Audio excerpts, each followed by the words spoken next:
covardia das grandes potências.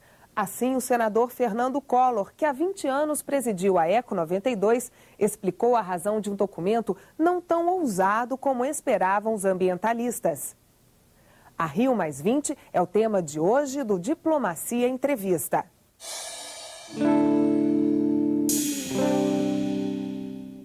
Há 20 anos, no Brasil, se reunia a primeira Conferência Mundial sobre o Meio Ambiente. Era a Eco 92.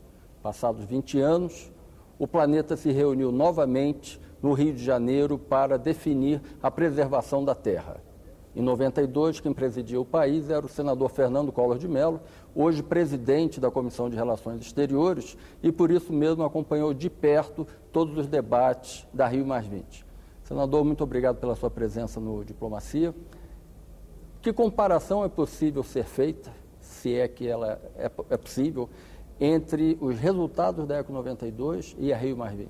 Bom, são dois momentos completamente diferentes. Eu sempre procurava alertar que nós não poderíamos, quando da realização da Rio+20, cair na tentação de compararmos os resultados da Rio+20 com os resultados da Eco 92. Os momentos diferentes, problemas diferentes, o mundo mudou muito de 92 para cá, e não mudou para melhor, mudou para pior, em termos ambientais, climáticos.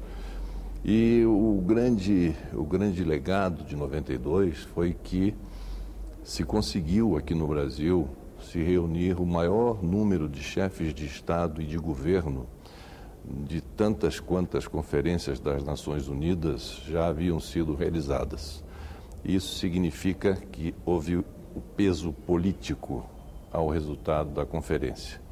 E, por outro lado, a agenda da Eco 92 foi extremamente ambiciosa. Então, naquela época, se assinou a Convenção da Biodiversidade, da Desertificação, do Clima, que eram temas que deixavam certos países desenvolvidos muito desconfortáveis com o fato de aderirem a essas convenções, mas acabaram aderindo.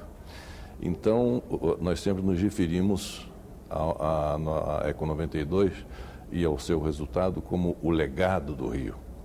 A Rio+20 foi realizada num momento emergencial, no momento em que, em primeiro lugar, nós tínhamos que garantir que esse legado do Rio não seria perdido, que os tratados, convenções e acordos assinados, não somente lá em 92, mas em todas as outras conferências que antecederam e que sucederam a 92, pudessem sofrer qualquer tipo de retrocesso ou qualquer tipo de revisão.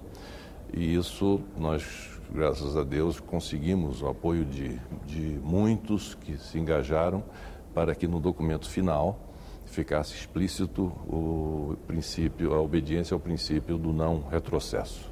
O senhor falou na presença de chefes de Estados na Eco 92 e uma das críticas feitas agora na Rio+20 foi a ausência de países importantes como Inglaterra, Alemanha, Estados Unidos. O senhor acha que isso demonstra o descompromisso desses países com o meio ambiente? Foi uma atitude que eu diria covarde desses países, porque o fato da União Europeia, das principais lideranças da União Europeia não terem acorrido ou atendido ao convite para participar da Rio+20, enseja essa sua avaliação de um descompromisso, não é?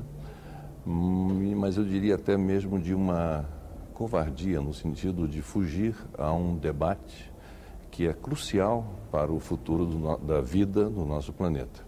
Nada justifica a ausência do presidente americano, nem das principais lideranças da comunidade europeia.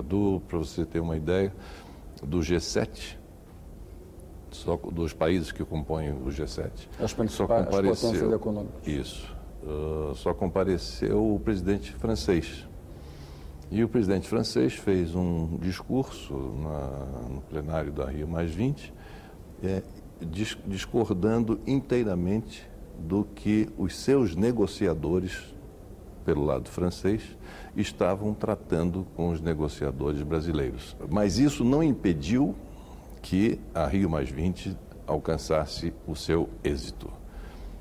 Teve pontos primordiais. Né? Quais, por exemplo? Foi estabelecido, por exemplo, uma data, 2015, é uma data chave para que nós, né, façamos a metrificação dessa questão da emanação de carbono, para que nós possamos fazer uma revitalização do protocolo de Nagoya. Foi garantida a vigência do protocolo de Kyoto. A questão das mudanças climáticas, que não constava da pauta, da agenda original da Rio+20, foi levado em consideração e consta isso com muita clareza. E um ponto importantíssimo é que foi colocado o homem como objeto central do desenvolvimento. Inclusive o combate à pobreza. Né? Uma erradicação da pobreza e inclusão social. Tudo isso nos faz acreditar que a Rio+20 logrou êxito na sua realização. Agora, senador, alguns presidentes, como o presidente Correia do Equador, colocaram que sem um fundo financeiro, um fundo econômico para materializar todas essas medidas acordadas, ele usou até um adjetivo que o documento vira uma peça lírica. O senhor concorda com isso? Eu tenho que responder em duas vertentes. Na vertente que ele adota de que essa questão da solução dos países em desenvolvimento que enfrentam problemas desse tipo ter que ser constituído com um fundo formado por recursos colocados pelos países mais ricos, isso aí está colocado no documento final até 2015 para se estabelecer esse quantitativo. O G77, que é um grupo originariamente dos 77 países menos desenvolvidos do planeta, que hoje já são 130 e poucos, eles falaram em se constituir um fundo com 30 bilhões de dólares inicialmente. Isso foi deixado de lado, por isso a declaração do presidente do Equador, mas foi colocada a sua metrificação até 2015. Essa é uma vertente. A outra vertente, que é a vertente que eu defendo e que vai contrário a toda essa corrente principal, né, esse mainstream principal. É uma mudança de modelo econômico. É a mudança do modelo econômico, porque o modelo econômico, seja ele do capitalismo selvagem ou do socialismo mais exacerbado, todos esses modelos já demonstraram a cada um de nós, cada um desses modelos demonstrou a cada um de nós que é absolutamente ineficiente do ponto de vista de conciliação com a vida no planeta. Então, nós temos que mudar esse modelo econômico. Esse modelo econômico, ele é modificado a partir também de uma melhor consciência que nós temos no trato, no dia a dia, com o que nos cerca em termos ambientais e de modos e hábitos de vida. Então, se nós aceitamos recursos desse modelo, que no caso eu combato, eu estou realimentando esse processo que eu estou querendo combater e querendo rediscutir. É meio tipo aquela história do ladrão que dá dinheiro à igreja para ganhar o perdão? É uma coisa mais ou menos assim, entende? Agora, o discurso das grandes potências é que no momento de crise econômica, no momento que é necessário gerar empregos, no momento que até para eliminar a pobreza, tem que se colocar a questão ambiental um pouco de lado e focar justamente na geração de renda. Esse modelo que o senhor apregoa, ele é compatível com essas lutas? Sem dúvida que é, sem dúvida que é. A mentalidade é que está errada, não é? Que foi outra decisão tomada na Rio+20, que eu esqueci de citar logo no início, que é outra muito importante, que é o estabelecimento de um outro padrão que não o produto interno bruto, para que nós possamos auferir o desenvolvimento de um determinado país, de uma determinada sociedade. E que tem que colocar outros elementos. Desenvolvimento humano.